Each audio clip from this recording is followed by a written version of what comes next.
শেখ হাসিনার উদ্দেশ্যে বলেছিলাম তিনি পালিয়ে যাওয়ারও সুযোগ পাবেন না। সুযোগ পেয়েছেন, পালিয়ে গিয়েছেন। একটা নৈরাজ্যকর অবস্থায় দেশ ছিল। আশা করি ছাত্রদের এই আন্দোলনের বিজয়ের প্রেক্ষিতে ছাত্র জনতার এই আন্দোলনের বিজয়কে অর্জনকে ধরে রাখতে হবে। গত রাত্রে আমি আমার বাসায় ঘুমোতে পারি নাই। রাত্র 2টার সময় মিরপুর থেকে আমাদের নেতা সাদাকাত হোসেন মাকরু ভাই টেলিফোন করলেন, ওনাকে নাকি সেনাবাহিনীর লোকরা কালশিতে দেওয়ার জন্য বলছে। আমি বললাম, কে বলেছে, কেন বলেছে, কথাবার্তা নাই, আপনি একটু অপেক্ষা করেন। পরে জানা গেল সেনাবাহিনীর সদস্যরা তাদের সহযোগিতা চেয়েছেন। কারণ মিরপুরে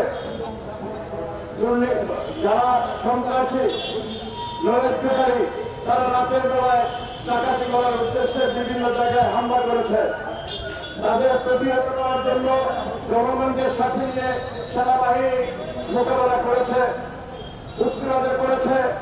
আমি আশকোড়ায় থাকি, মসজিদ থেকে শুনলাম মাইকের আওয়াজ যে আপনারা সবাই সজাগ থাকেন, দুষ্কৃতিকারীরা বিভিন্ন বাড়ি ঘরে ডাকাতি করছে।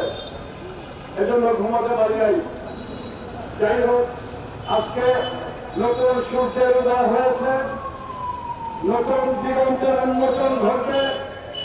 আশা করি আমরা যে দাবি নিয়ে বিগত দিনে আন্দোলন করেছিলাম সেই দাবিগুলো যারা দায়িত্ব নেবেন অন্তর্বর্তীকালীন সরকারের, তারা সেই দাবি বিবেচনা করবেন। আমরা বাংলাদেশের এই রাষ্ট্রকে মেরামত করার পরেই শুধুমাত্র একটি নির্বাচন চাই, যে নির্বাচনের মধ্য দিয়ে জনগণের প্রতিনিধিরা নির্বাচিত হবেন, জনগণ ক্ষমতায় অধিষ্ঠিত হবেন। সেই অপেক্ষায় রইলাম। বাংলাদেশ চিরজীবী হোক। জনগণের বিজয় হয়েছে। আগামী দিনেও এই বাংলাদেশ একটি গণতান্ত্রিক বাংলাদেশে রূপান্তর হবে, সেই প্রত্যাশা রেখে আমি আমার কথা এখানেই শেষ করছি। বাংলাদেশ চিরজীবী হোক। সংগ্রামী ছাত্র বন্ধুগণ, দীর্ঘ 15.5 বছর পর এই ফ্যাসিস্ট সরকারের যে প্রধান শেখ হাসিনা, তিনি পলায়ন করলেও তার প্রেতাত্মারা এখন এই বাংলার জমিনে রয়ে গেছে।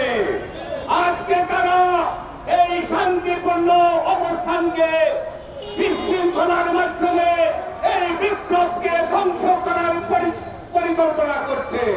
প্রিয় সাথী ও বন্ধুগণ, আজকে আমাদের টেকনাফ থেকে তেঁতুলিয়া, রূপসা থেকে পাথরিয়া আমাদের পাহাড়ে বসাতে হবে। এই ভারতের দালালদেরকে রুখে দিতে হবে। তারা বিশৃঙ্খলা করার চেষ্টা করলে, ডাকাতি করার চেষ্টা করলে, খুনাখুনি করার চেষ্টা করলে প্রতিহত করে এই সোনার বাংলাকে সোনার বাংলায় পরিণত করতে হবে। যে অন্তর্বর্তীকালীন সরকার আসছে, ভাষানী অনুসারী পরিষদ তাদেরকে স্বাগত জানাই। তাদের সাথে থেকে আমরা বাংলাদেশকে দুর্নীতি মুক্ত, সন্ত্রাস মুক্ত একটি দেশে পরিণত করবো ইনশাআল্লাহ। এবার আমাদের সামনে বক্তব্য নিয়ে আসছেন নাগরিক ঐক্যের সম্মানিত সভাপতি, গণতন্ত্র মঞ্চের বর্তমান সমন্বয়ক